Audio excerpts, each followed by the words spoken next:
Halo guys, kami dari kelompok 7 yang beranggota saya Laurentius Peret Sagdadewa. Saya Andi Sudajiat.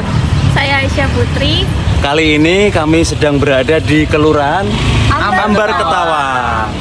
Dan kali ini kedatangan kami di sini ingin mewawancarai tentang apa sih itu tradisi saparan bekakak dan yang lain sebagainya. Betul. Pasti kalian sudah penasaran kan, apa sih itu Pak saparan bekakak?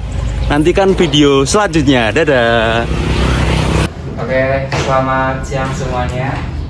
Selamat siang.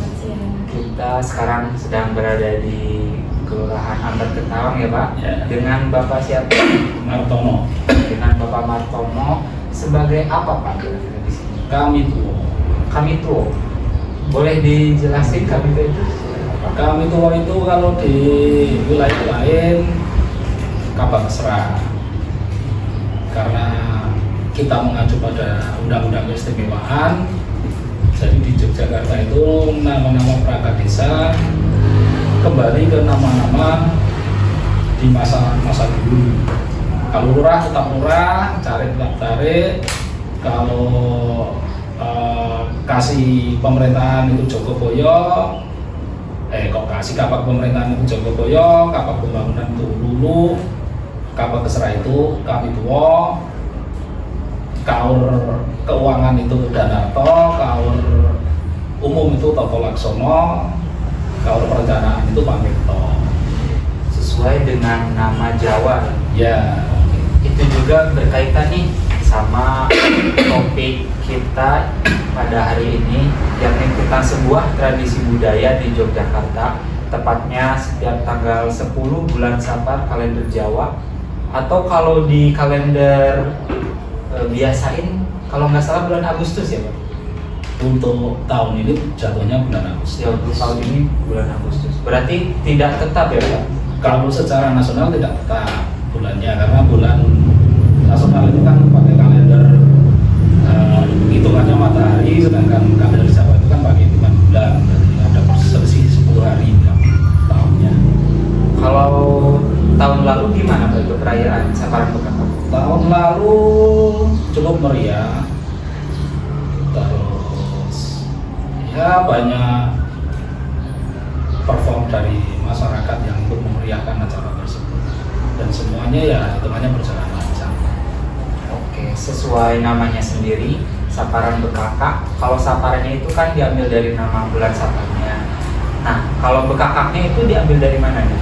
Kakak itu kan boneka ya, boneka yang disembelih di situs Gunung Gaping. Ini mau cerita dari awal atau? Boleh. Ceritain tentang sejarah asal-usul dari Saparan Bekakak. Jadi gini, wilayah Ambar Ketawang itu kan dulu terdiri dari Bukit Kapur, terus sebelah selatan situ ada Gunung Kapur. Kalau orang Jawa kan nama Kapur itu kan Gamping ya. Tahu nggak Gamping? Tahu kan? Dan masih tahu nggak Gamping? Masih belum tahu saya. Gamping itu adalah batu kapur yang dibakar, terus kemudian digunakan biasanya untuk campuran ketika mendirikan bangunan. Dengan kapur itu bangunan itu akan menjadi lebih kokoh. Nah, pada masa dulu itu masyarakat sekitar Ambar Ketawang ini kan banyak yang bekerja sebagai penambang batu gamping. Kemudian seiring waktu berjalan, para penambang batu gamping ini banyak mengalami yang namanya kecelakaan kerja. Terus Sri Sultan Hamengkubuwono pertama memerintahkan kepada para juragan gamping, karena pekerja penambang gamping itu kan hasil tambangnya kan diserahkan ke pengepul yang disamakan juragan gamping yang memiliki topong. Jadi tempat pembakaran batu gamping itu namanya topong. Jadi topong itu ada topong gamping, ada topong genteng, ada topong batu bara. Nah, itu batu gamping.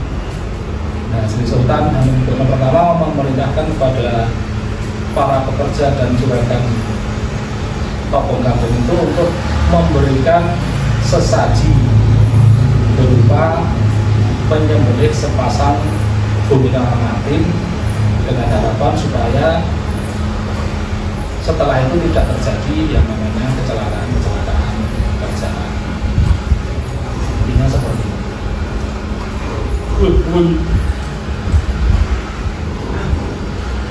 Oke. Seperti itu ya penjelasan mengenai sejarah dari kegiatan adat tradisional Saparan BKK. Oke, itu dari sejarahnya. Tapi gimana dari segi pelaksanaan budayanya sampai sekarang? Contohnya seperti yang sudah dilakukan tahun lalu. Kalau tidak salah ada 3 kegiatan ya. Salah satunya itu yang paling saya ingat ogo-ogo. Nah kalau yang lainnya itu apa saja selain dari ogo-ogo? Jadi upacara Saparan BKK itu merupakan tradisi yang ada sejak zaman dulu. Sebenarnya tradisi ini milik para penambang kaping tersebut, tapi kan sekarang sudah tidak ada penambang kaping karena gunungnya juga sudah habis. Jadi itu hanya tinggal ya semacam apa ya, dia melestarikan apa-apa yang pernah dilakukan oleh para leluhur dari Kelurahan Ambar Ketawang ini. Sedangkan bentuk kegiatannya adalah membuat sepasang pengantin, boneka pengantin yang terbuat dari beras ketan. Kemudian ada ukur ampenya juga. Ukur ampenya juga mirip dengan ketika orang melaksanakan pengantin. Sesajinya, ukur ampe itu sesajinya itu mirip seperti orang yang melakukan pengantin. Di situ ada tebu hitam, tebu ireng, terus ada jajanan pasar, ada ayam, ada kelapa muda.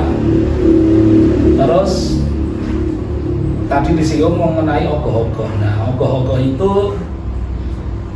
sebenarnya merupakan simbolisasi dari keyakinan masyarakat Ambar Ketawang pada waktu dulu bahwasanya Gunung Gamping itu dikuasai oleh sepasang penguasa goib yang namanya Ki Poleng dan Nyi Poleng. Nah, Ki Poleng dan Nyi Poleng ini yang diyakini pada waktu itu ya, itu sebagai penguasa Gunung Gamping yang mengakibatkan kecelakaan kerja itu. Nah, dengan diberikannya sesaji berupa bekakak pengantin tadi, harapannya supaya Ki Poleng dan Nyi Poleng itu tidak para pekerja. Namun seiring berjalannya waktu sampai sekarang, pemahaman dari masyarakat, terutama para pelaku dari upacara adat bekakak itu sudah mengalami pergeseran. Jadi keyakinan kita terhadap hal-hal di luar nalar tadi itu sebenarnya sudah tereduksi. Mungkin ada sebagian kecil yang masih mempercayai hal tersebut, tapi sebagian besar sudah tidak seperti itu lagi. Jadi kegiatan Saparan BKK ini sekarang ya semacam gimmick saja lah, gimmick saja, termasuk ogoh-ogoh, termasuk apa namanya kesenian pendukung lainnya atau kegiatan berkesenian pendukung lainnya itu ya semacam gimmick saja. Tidak secara batiniah itu sudah tidak seperti dulu bahwa kalau kita tidak memberikan sesaji nanti Ki Poleng dan Nyi Poleng ngamuk, itu udah nggak ada. Tapi dari segi pelaksanaan budaya sendiri ini bagus ya, karena ini dalam rangka mempertahankan identitas dan budaya lokal. Betul, seperti itu. Tinggal seperti itu.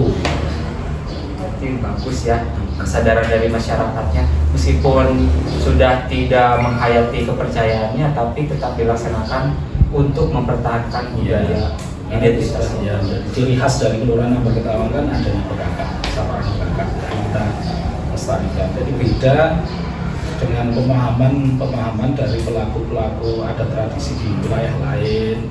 Misalnya, mohon maaf kalau di Dieng ada Dieng Culture Festival yang motong rambut anak berambut gimbal, itu kan karena di sana kan kalau rambut gimbal itu kalau dipotong dan tidak diadakan sesaji kan nanti anaknya sakit-sakitan dan sebagainya. Dan mereka masih pertanyaan seperti itu. Kalau di sini sudah mengalami pergeseran, tidak seperti itu lagi. Terima kasih Pak jawabannya. Kita akan beralih ke poin-poin secara lebih mendetail di pelaksanaan Saparan Bekakak waktu hari pelaksanaannya.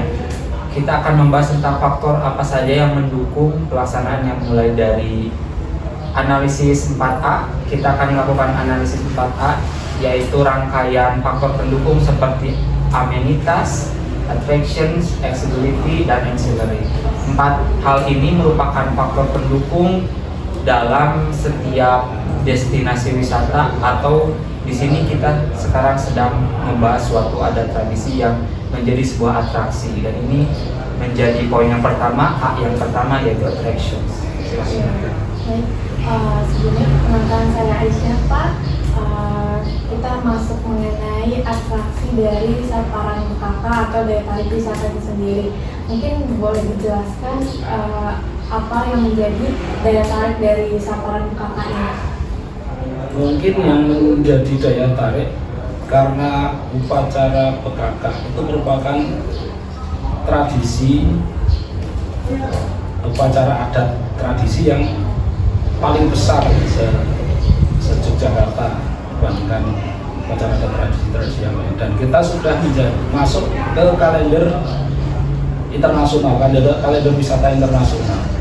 Jadi wisatawan baik lokal maupun asing itu sudah banyak yang tahu dan mengenal tradisi itu, dan ketika terlaksananya kegiatan ini banyak yang berkunjung.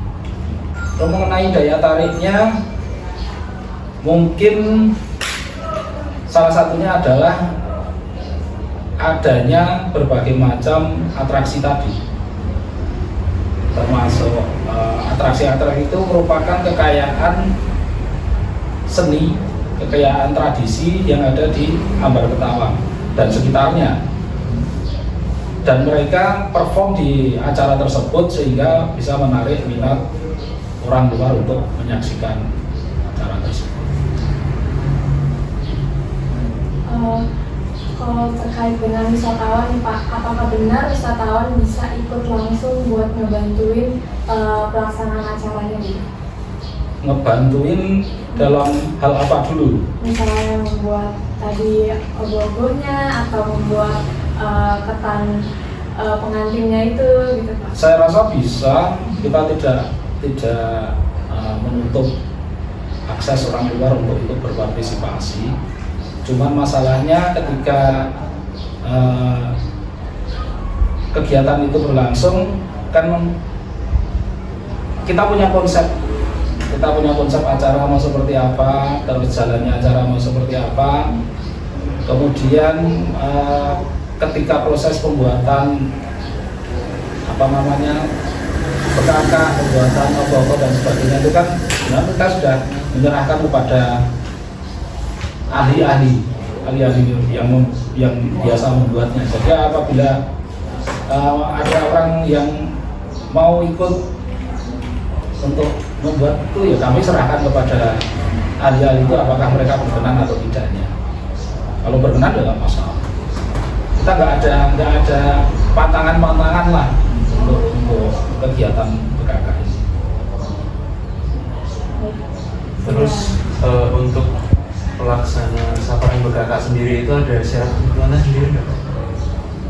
Nggak ada. Misal harus warga lokal sini, harus beragama ini, nggak ada.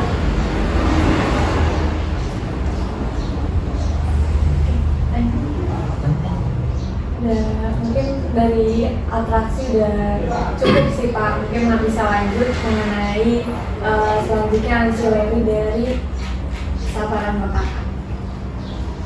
Oke Pak, saya jelaskan dulu. Sebelumnya perkenalkan, nama saya Laurentius Barat Saktadewa. Dan di sini ancillary itu merupakan suatu fasilitas atau layanan tambahan untuk menunjang kelancaran keberlangsungan acara dan tradisi Saparan Bekakak itu sendiri. Kalau di sini ancillary-nya itu seperti apa ya Pak, dan bagaimana? Seperti apa ya?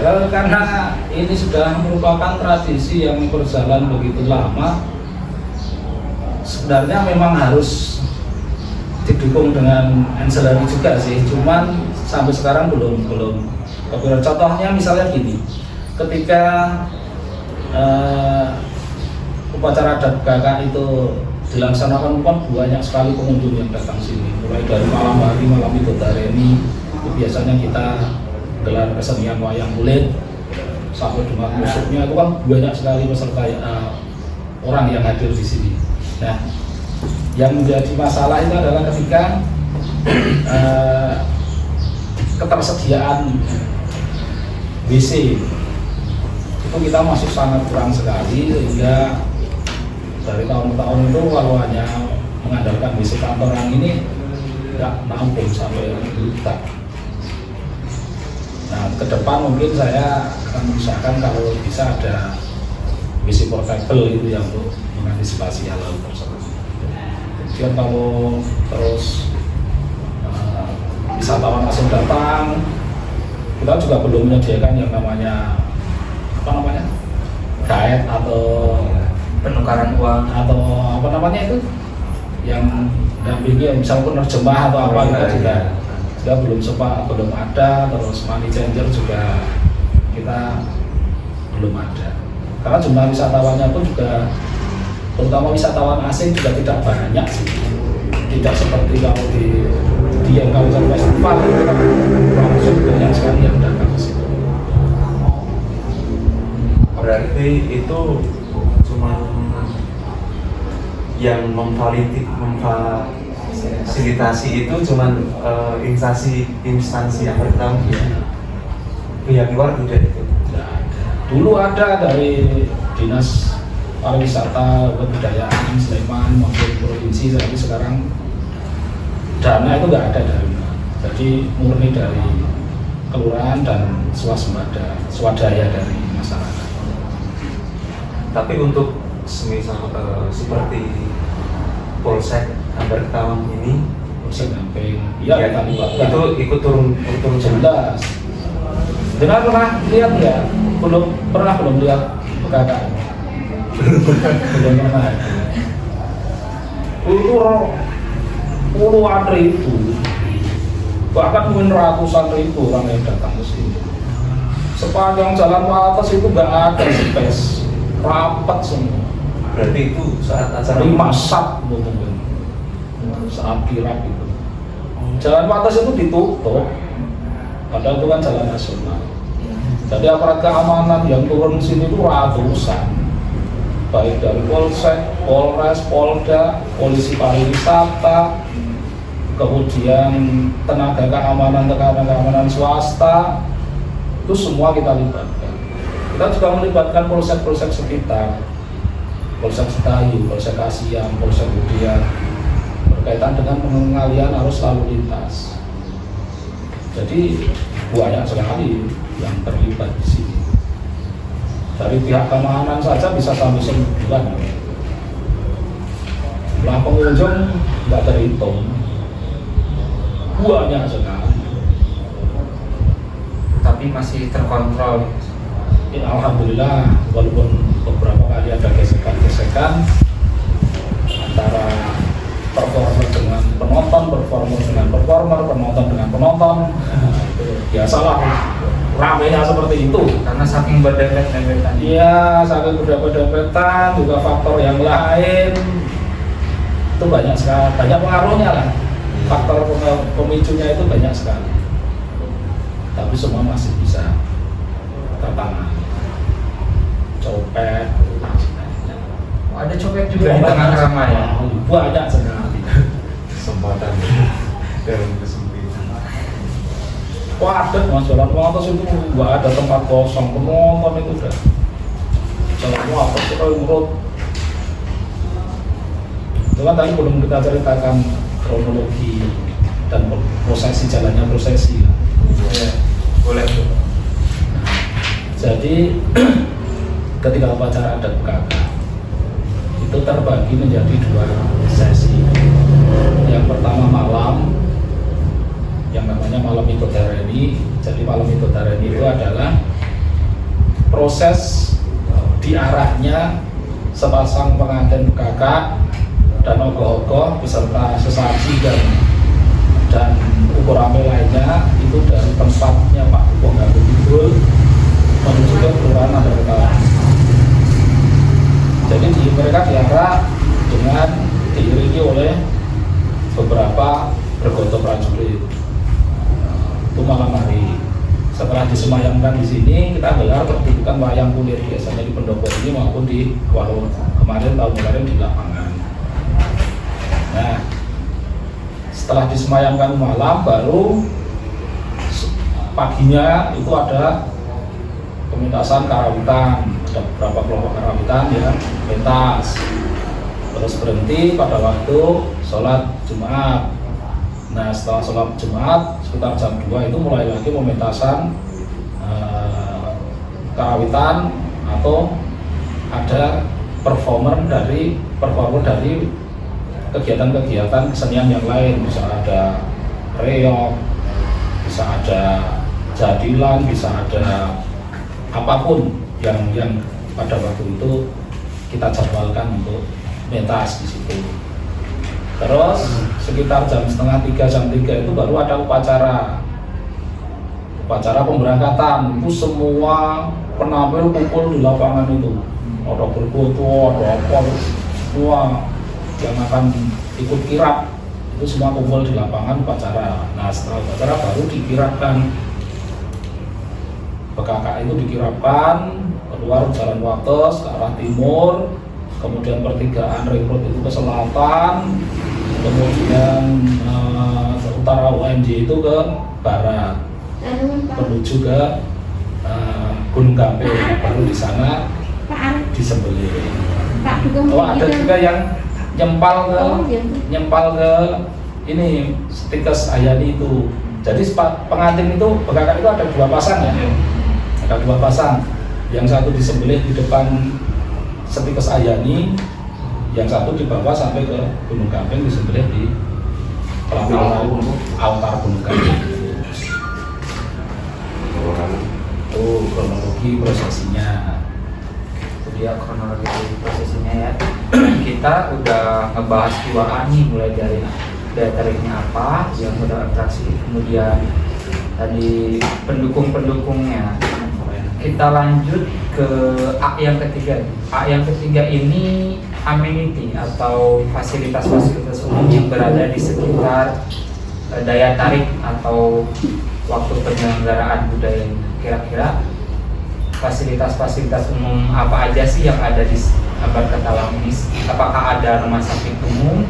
Apakah ada tempat makan bagi wisatawan yang berinteraksi? Fasilitas umum kita punya puskesmas di depan gedung ini, ada puskesmas Gamping 1. Kita juga punya rumah sakit yang paling dekat sini, rumah sakit PKU yang tiap tahun juga kita ajak bersama untuk mengantisipasi apabila ada hal yang tidak diinginkan terjadi terus mengalami luka atau apa, kita sudah bersama dengan puskesmas sebagai rumah sakit rujukan. Kemudian untuk keamanan kita juga dekat dengan Polsek Gamping. Untuk rumah makan sepanjang Jalan Wates, sepanjang jalan ini kita juga banyak sekali tempat-tempat makan atau tempat-tempat untuk bisa istirahat sejenak itu ada. Tapi kalau sampai ke perhotelan kita memang tidak ada dan belum sampai ke sana. Mungkin beberapa tahun yang akan datang kita juga pengen mengkonsep acara PKK ini bisa lebih dari ini. Ya tadi pertama sempat saya singgung tentang Dieng Culture Festival tadi. Kita kepengennya seperti itu. Jadi kalau kita ngomong Dieng Culture Festival kan hanya pemotongan rambut gimbal saja ya. Tapi kenapa kok bisa menyedot Ramai wisata, pengunjung wisatawan yang begitu luar biasa dan tidak hanya satu hari, berhari-hari, berminggu-minggu mereka berada di sana. Karena apa? Karena kemasannya bagus sekali. Pertama itu, kedua mereka didukung dengan kondisi alam yang indah, yang cukup terkenal juga. Nah, kami juga berharap ke depan PKK ini juga bisa seperti itu, bisa lebih banyak mendatangkan wisatawan, dan tentu saja semua itu harus didukung dengan infrastruktur ya. Harus ada tempat makan, harus ada jalannya juga harus bagus, harus ada tempat menginap dan sebagainya. Nah, cita-cita saya juga seperti itu. Mungkin kita tidak berbicara tentang untuk tempat menginap, mungkin kita tidak harus hotel ya, kita bisa homestay, kita memanfaatkan perumahan-perumahan warga yang ada di sini, kita ajak kerjasama untuk sebagian dari rumahnya atau kamar-kamar yang ada itu bisa digunakan untuk homestay para wisatawan yang datang ke sini, itu kan juga bisa, jadi tidak harus hotel. Dan kita akan mengemas BKK ini menjadi sebuah atraksi yang lebih bagus lagi, dan mungkin melibatkan juga seniman-seniman yang lebih profesional dan lebih banyak lagi. Harapannya ke depan seperti ini. Barusan juga udah kesinggung nih poin 4A yang terakhir, yaitu mengenai jalan atau kepanjangan dari akses. Boleh? Tadi kan sudah disinggung nih Pak terkait dengan jalan, akses jalannya nih. Nah, kalau terjadi pas hari H Saparan Bukakak ini sendiri, apakah kendaraan yang bisa kita pakai untuk menuju ke sini gitu Pak? Apakah angkutan umum atau transportasi pribadi, dan itu biasanya diparkirnya di mana? Apakah ada lahan parkirnya, dan untuk meeting pointnya sendiri itu untuk wisatawan datangnya melalui mana dan lewat mana, seperti itu Pak?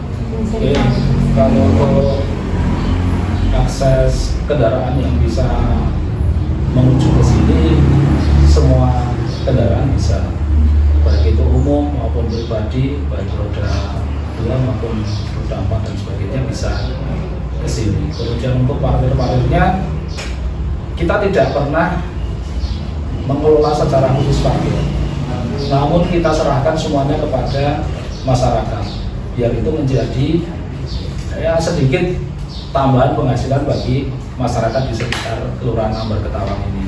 Jadi ada beberapa kelompok masyarakat terdekat, mereka membuka lahan parkir di masing-masing wilayah.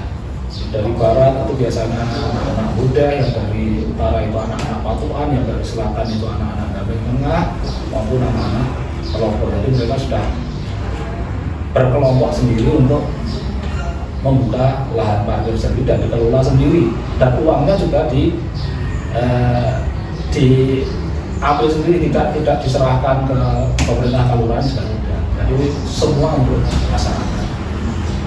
Berarti itu juga bisa jadi salah satu contoh tentang dampak lain dari budaya ini. Selain melestarikan juga ternyata ada manfaatnya buat masyarakat. Ada dampak ekonominya juga bagi masyarakat kita. Bahkan bukan hanya masyarakat sekitar di Ambar, bukan hanya masyarakat Ambar Ketawang, tapi di luar Ambar Ketawang pun banyak sekali yang memanfaatkan event ini untuk menambah pendapatannya. Karena yang berjualan itu juga banyak sekali, dan banyak juga orang-orang luar Ambar Ketawang yang ikut berjualan di sini.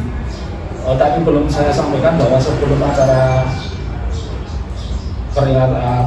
upacara BKK itu, kita itu memiliki 10 hari. 10 hari itu biasanya diisi dengan pasar malam di lapangan ini. Jadi banyak sekali pedagang-pedagang yang memanfaatkan space di situ untuk berjualan, dan itu kebanyakan juga dari luar Ambar Ketawang. Kemudian untuk wisatawannya sendiri itu mayoritas dari mana saja? Lokal. Tapi lokalnya bukan hanya lokal sini ya, tapi sampai ke Purworejo, ke Laten, ke Gelang itu juga datang ke sini. Jadi kota-kota sekitar Jogja itu lah masih banyak yang datang ke sini. Kemudian terkait kepadatan wisatawan itu sendiri, sudah pernah tidak Pak terjadi suatu insiden atau kejadian-kejadian yang Ya pernah.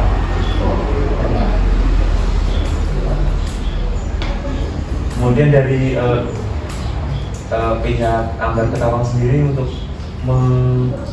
menanggulangi masalah tersebut bagaimana? Iya, kita menambah personil yang sudah 1.000 tadi, apakah itu masih kurang? Kalau personilnya sebenarnya sudah cukup sih, ditambah dengan tim Swakarsa ya, pengamanan Swakarsa itu sebenarnya sudah cukup. Cuma masalahnya dalam hal koordinasi, terus penempatan personil itu kadang kita masih kurang. Jadi harus ada sebenarnya, misalnya kalau ada yang titik-titik rawan itu personilnya diperbanyak, itu kadang masih kurang gitu. Overkapasitas ditambah dengan fasilitas-fasilitas yang belum lengkap. Iya. Mungkin balik lagi ke akses tadi ya Pak. Untuk akses jalan rayanya sendiri di sini apakah sudah ada aspal semua atau masih ada jalan-jalanan yang kurang gitu Pak? Ya, kalau untuk akses jalan, infrastruktur itu sini sudah beraspal semua. Cuman untuk kualitas jalan yang di depan ini ya seperti itu. Kualitas jalannya aspalnya belum bagus. Tapi sudah bisa dilalui oleh kendaraan. Oh, sudah bisa. Cuman kurang nyaman aja. Karena itu kan jalan kabupaten itu. Jadi menjadi tanggung jawab kabupaten untuk proses pengerasan, pengaspalan dan perbaikan. Kemudian untuk pembelian lokasi Saparan Bekaka itu sendiri ada ceritanya nggak sih Pak? Ada. Ya tadi saya singgung di awal tadi ketika Sri Sultan Hamengkubuwono pertama memerintahkan untuk menyembelih sepasang bekaka itu kan di Gunung Gamping.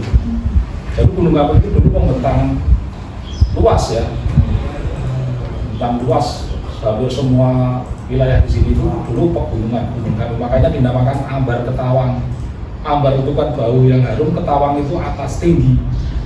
Jadi bau harum yang berasal dari tempat yang tinggi.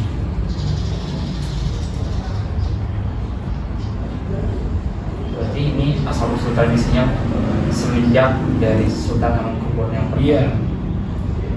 Sebelum Jogja itu memiliki keraton Kesultanan di alun-alun itu, pertama kali Sultan Pangeran Mangkubumi itu mendirikan keratonnya di sini, di Gunung Gamping itu. Nah, sambil mereka menambang gamping di situ, tambang gamping itu dipakai untuk membangun keraton. Jadi selama 1 tahun sebelum keraton itu jadi, Pangeran Mangkubumi atau Sultan Hamengkubuwono pertama itu bermukim di sini. Jadi secara hitungan kami itu lebih tua dari keraton yang pertama, dari keraton Ngayogyakarta. Karena asal-usulnya dari sini. Iya. Ya, tahu kan sejarahnya setelah perjanjian Giyanti itu kan? Tahu nggak? Ingat nggak? Kurang tahu. Nah, jadi kan dulu Mataram itu kan jadi satu. Ya kan? Mataram jadi satu. Keratonnya di mana? Ayo, Jogja, silakan. Keratonnya kan di Surakarta, Solo kan. Kemudian karena campur tangan VOC, maka terjadi perpecahan antara para pembesar keraton, antara Pakubuwono dan Pangeran Mangkubumi. Pangeran Pakubuwono pro kepada VOC Belanda, Pangeran Mangkubumi anti pada VOC Belanda. Maka terus dibuatlah perjanjian Giyanti yang isi perjanjiannya membagi Mataram itu menjadi 2. Sebelah timur Kali Opak itu menjadi wilayahnya Kasunanan Surakarta, dan sebelah barat Kali Opak itu menjadi wilayahnya Pangeran Mangkubumi. Karena pusat kerajaannya itu dulu di sebelah timur, otomatis sebelah barat itu kan masih hutan. Kemudian sambil belum ada keratonnya, kemudian sambil menunggu Pangeran Mangkubumi membangun keraton, beliau bersemayam di pesanggrahan Ambar Ketawang. Makanya di situ ada selatan itu, jadi dengan perempatan itu ke selatan sekitar 400 meter itu di sana ada pesanggrahan Keraton Ambar Ketawang. Sebelum adanya keraton Kasultanan Yogyakarta.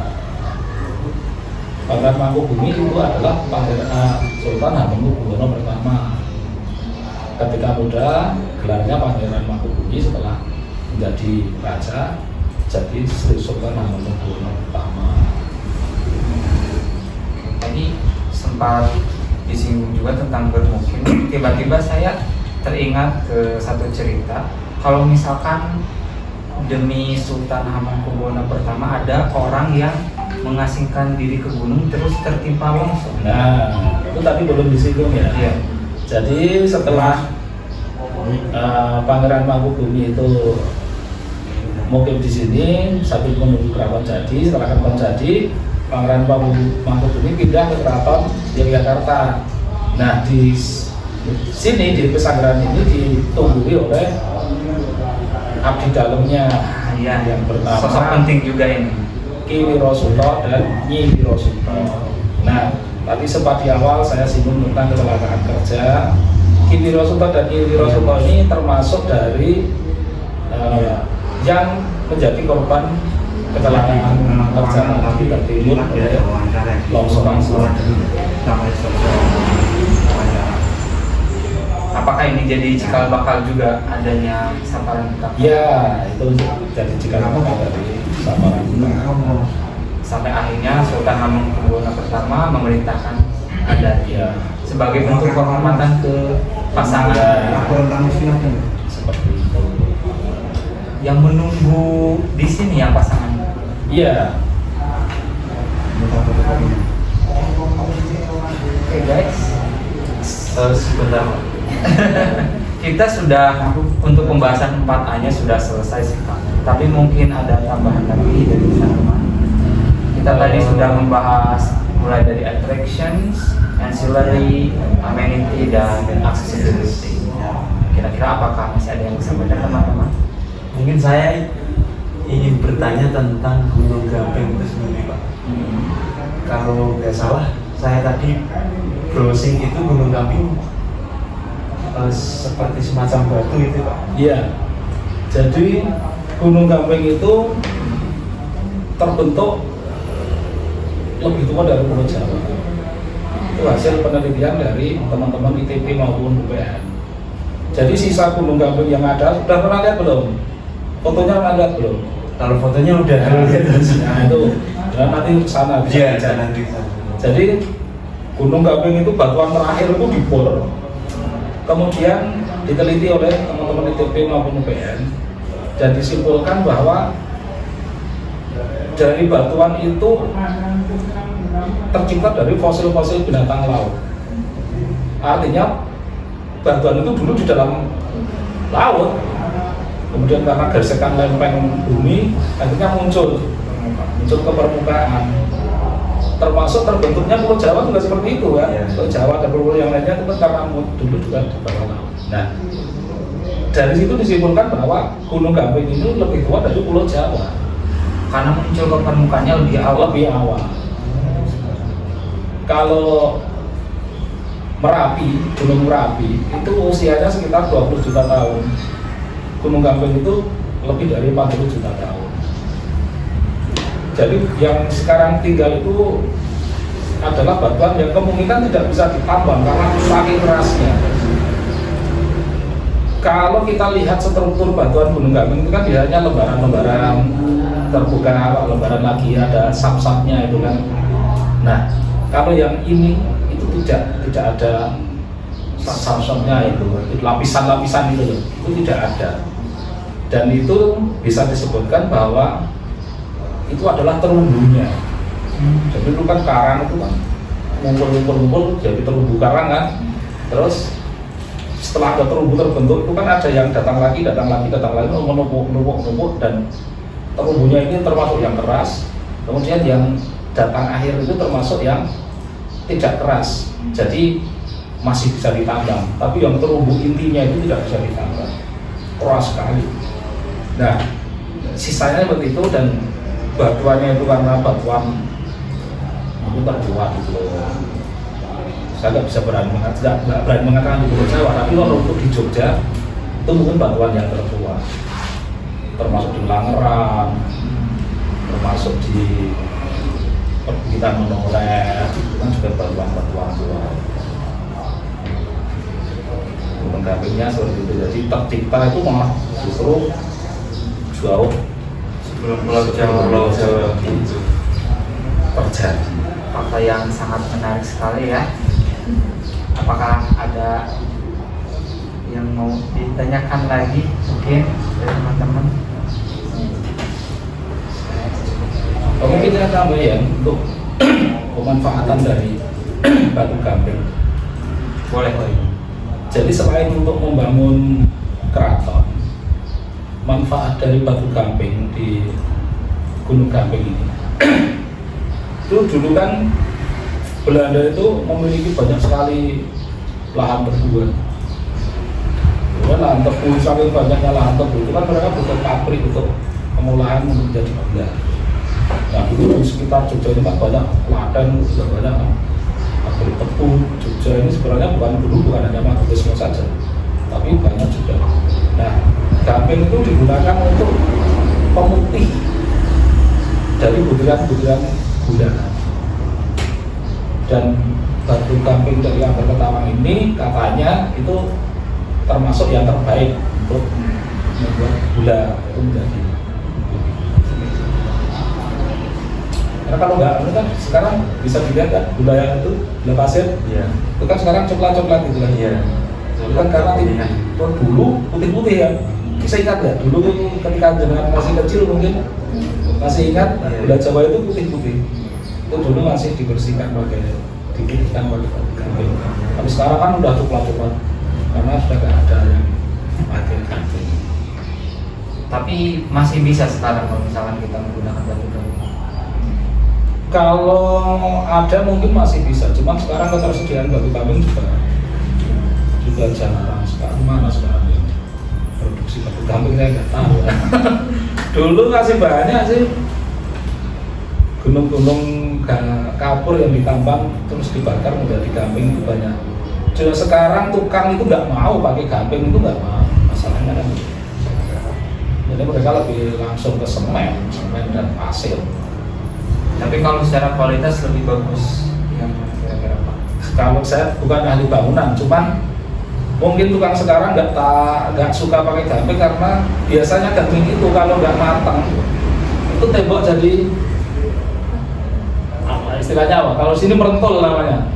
Oh jadi nggak rata. Terus pecah gitu. Ah iya. Pecah. Kalau ini kan halus. Kalau pakai gamping sekarang ada yang ya kayak kulit melepuh itu kapalan gitu, terus nanti kalau pecah ya. Tapi kalau dari segi baiknya kira-kira apa dalam penggunaan batu gamping? Mungkin dulu pakai batu gamping itu akan lebih ngirit semen. Oh, lebih ke pengiritan bukan ke kualitas. Mungkin juga ke kualitas, cuman ke semakin kesini kan. Ya kalau dulu kan rumah terbuat dari anyaman bambu kan.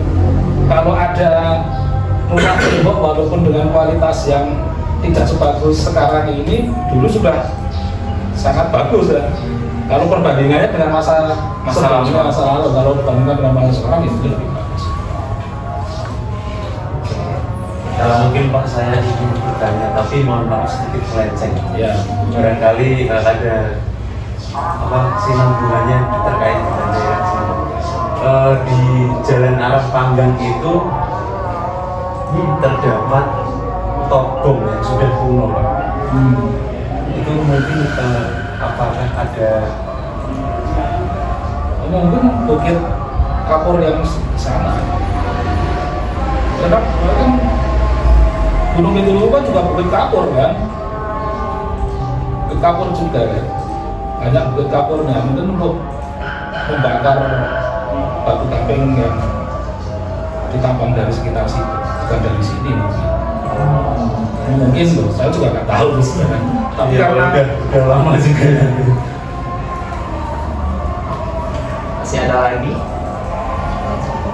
Oke, mungkin sebelum ke penutupan dari saya sebagai kalimat penutup, dari Bapak kira-kira yang Bapak lihat selaku pemangku kebijakan di sini mengenai kebudayaan Saparan Bekaka ini di masa yang akan mendatang itu akan jadi seperti apa?